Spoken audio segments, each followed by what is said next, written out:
What is it like to come back now and see it change, like even by a factor of 10 more Google campuses here now? There's so many other companies.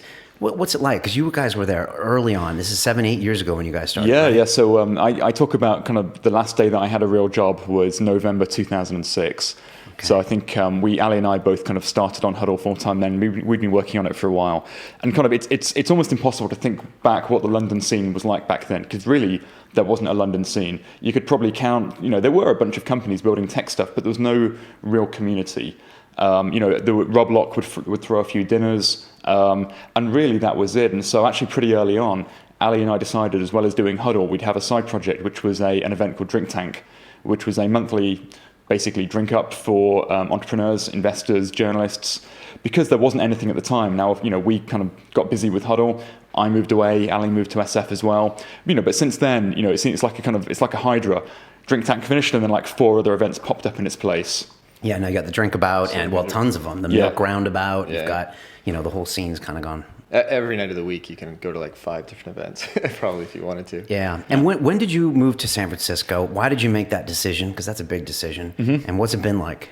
So I moved out there in May 2010. So it's coming up to 4 years now. Wow. It'll be 4 years in just over a week or so, which is crazy because it's gone in the blink of an eye. I moved out because we raised our B round earlier in 2010 from Matrix Partners, who are a US VC, from a guy called Josh Hanna. Josh is a value-based partner.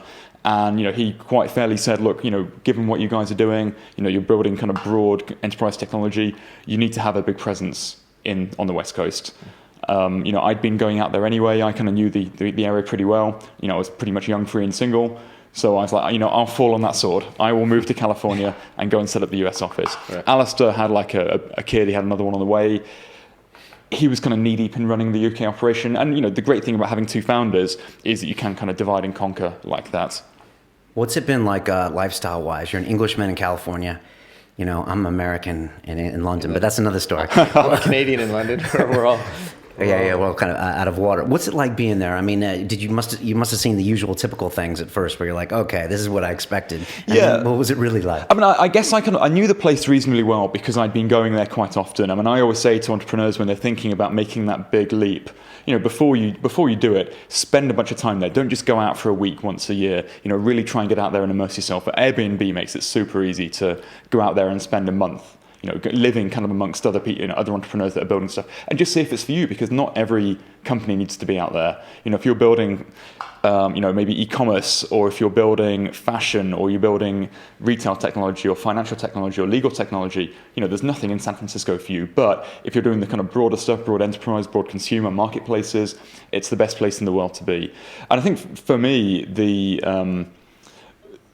I guess the biggest change compared to London was just that, in the same way as maybe LA is a kind of one industry town, people talk about working in the industry, when you work in movies, that in San Francisco, it feels like a one industry town. Everybody works in tech, or they work in industries supporting tech. And actually, that's not the truth. I mean, I think I read recently that only 7% of workers in San Francisco work in tech, but it certainly feels that way. You're hanging out in the Mission, or you're hanging out in Soma or downtown, and you literally walk around and you see on buildings the logos of companies. These aren't well-known companies, but we know them because we work in the space, and they're just everywhere. You go into a coffee shop and you bump into Esther Dyson, or you hear 2 guys talking about, they're going to set up some new car-sharing service called Lyft. And before you know it, it's raised like $100 million in funding. It's a kind of crazy place. And I think the upside is that everybody's working in tech, and the downside is that everyone's working in tech. So it can kind of feel a little bit navel-gazy. And I think what the mistake that I made, and the mistake that a lot of other people make when they first move there, is they only hang out with other people who work in tech. Whereas actually there's a huge, beautiful city with a lot of diversity, a lot of cool stuff going on, and a lot of stuff that isn't just in the Mission or in the Marina or in Hayes Valley or in Soma. There's so many cool neighborhoods with so much great stuff to see, and so much amazing food as well.